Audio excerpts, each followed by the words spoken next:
So, hi folks.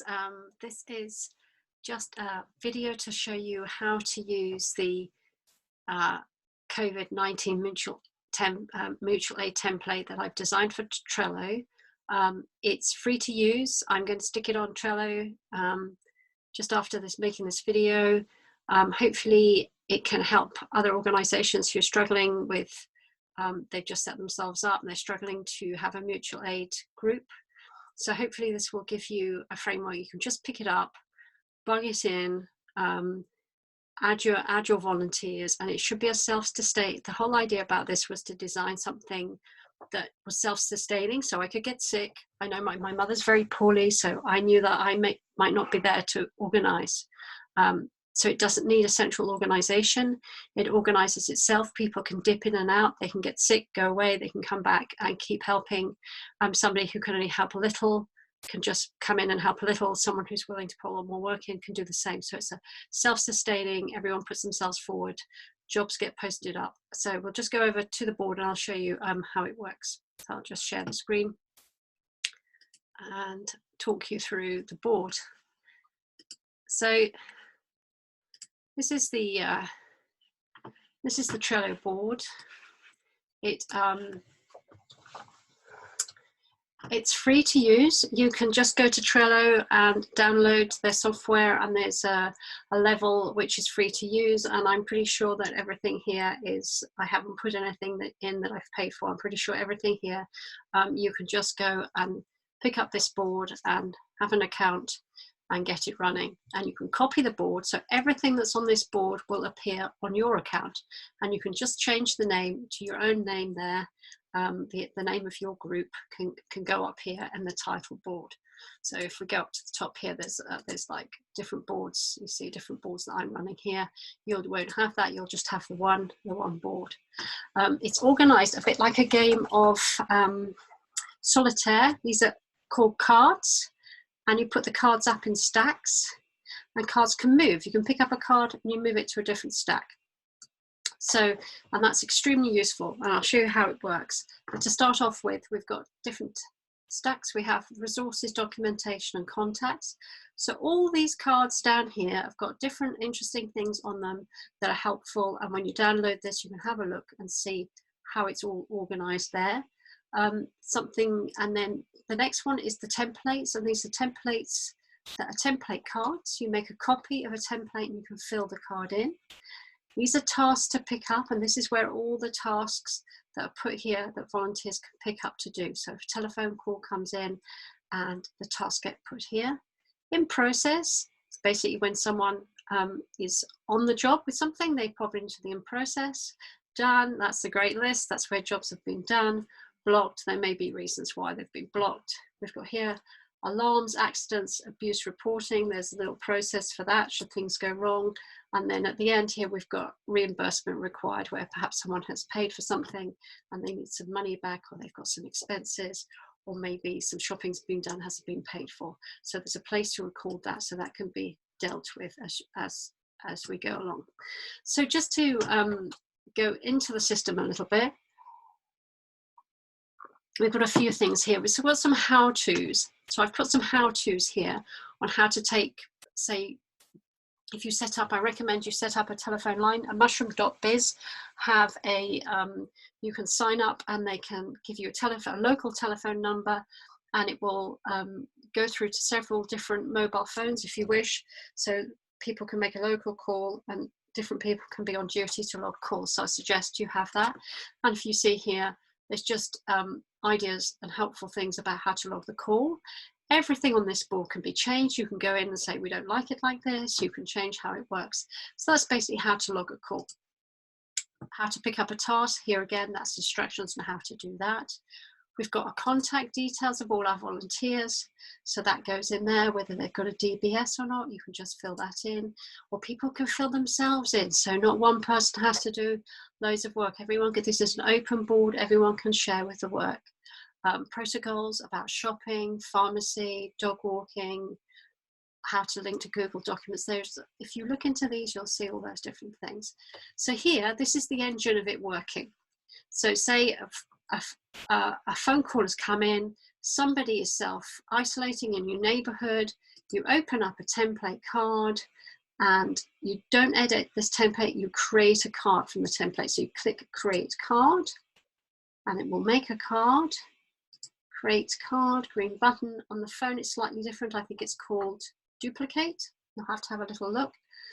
And basically here's a template now that's just opened up this template that I can fill in. I can pop some small amount of details in here, their name, their telephone number, their address, and a brief description of the task. I usually suggest people leave it at a brief description because the person who's going to pick up the job is the one who needs the details. So certainly the card has got places for the details to go in, but I suggest the person takes the card, does not actually put the details in. They just do a brief thing, and let's in fact I'll do a like a run through as if so. Mrs. Smith, basically her telephone number, just make a nonsense telephone number, and their address is like, you know, nonsense address. And the details of the task is a weekly shop. So we'll put that there, save that. So now we've got this card. Oh, I'm going to put their address up here. Now our group, we put the address up here so we don't double up, because it's quite possible that, you know, you might get 2 calls and what have you. So, oops. So basically, if you've got the address going in, that means that if something else comes in at the same address, so there's a trigger there to think that possibly it's been doubled up, or just give you a chance to look at it. We've got some stuff here about the agreements, how it's going to be paid, how's it going to be dealt with. You can fill that in there. So I'm just going to click off of that. So basically here we have the call has been taken, the card has been made, number 3 address. And so I've taken the call, for example, and I shall pop it there. It might have not been a phone call, it might have been something from Facebook, private messaging, whatever service you're using to bring the stuff in. As I say, we're trying to do it by phone, but different people have got different systems. So the task sits here, been tasked to pick up. Say one of our volunteers comes in and says, oh yes, I can do that, that's just down the road from me. They open it up, they click on it, and they say, oh, okay, it's Mrs. Smith, there's her phone number. They give her a call, say, hi, Mrs. Smith, I understand that you're self-isolating and you haven't got any food and your daughter's sick as well, blah, blah, blah, what have you. Have a nice conversation. People are desperate for conversations. And then you say, okay, what can I do for you? So you can do 2 things.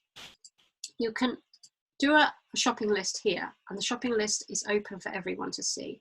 Or if you're not particularly sharp at typing, you get a pencil and paper and write it down. And then you have a little you write everything they need. You have a little discussion about how they're going to be paid. And then you say, okay, you pop down here, I have taken this job, made the arrangements with the individual, call it task rather than job.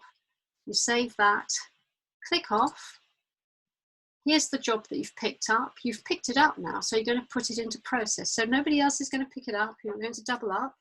It's here in process. It's now your responsibility, the volunteer's responsibility, to see that job through. If there is a problem, there are 2 things that can happen. Maybe for some reason the volunteer can't personally do it, or there's some issue they can't handle. They can say, can't do it because, but somebody else could pick it up. So they just pick it up. Let's click off of there. They pick it up and they put it back into the task to pick up pile because there's been an issue. If there's an issue that nobody else will be able to deal with and there's some kind of blockage, they can put it into blocked and then underneath say, oh, there's an issue with this and why. And hopefully somebody in the team, perhaps you need to set up a couple of team members who kind of moderating and managing this. So you could have someone who needs to pick that up.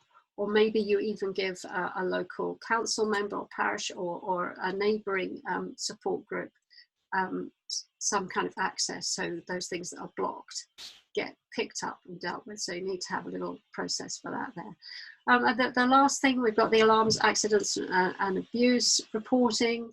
you need to check up with your local social services, what the phone numbers are. If you come across something, we have a safeguarding document. Everybody should have a safeguarding document. We all have a responsibility to report things should there be issues of domestic abuse or whatever. We think there's problems going on, or somebody who's extremely distressed. Beyond our, we're only here to do shopping and a bit of help. If you need to alert the authorities, social services, police, or have you, make sure you've popped those numbers in there so that volunteers don't feel overwhelmed by something. There's always somebody to go to, so you make sure those, and perhaps also pop the contacts here.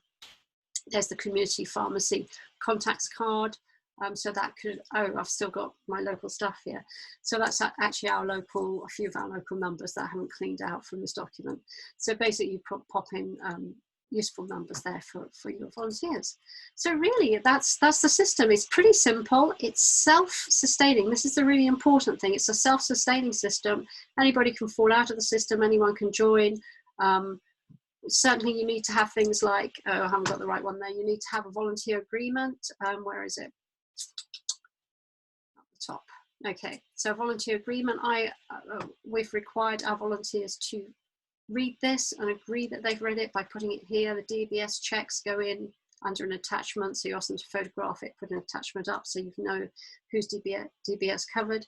And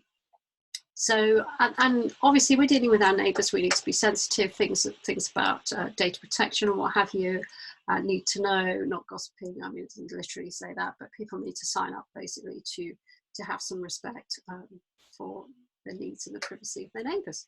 That's pretty much it. I hope this is useful for you. You can copy it and change it as required. And yeah, fantastic that you're putting the effort in, and hopefully together we'll get through this and survive. All the best to everybody. Bye.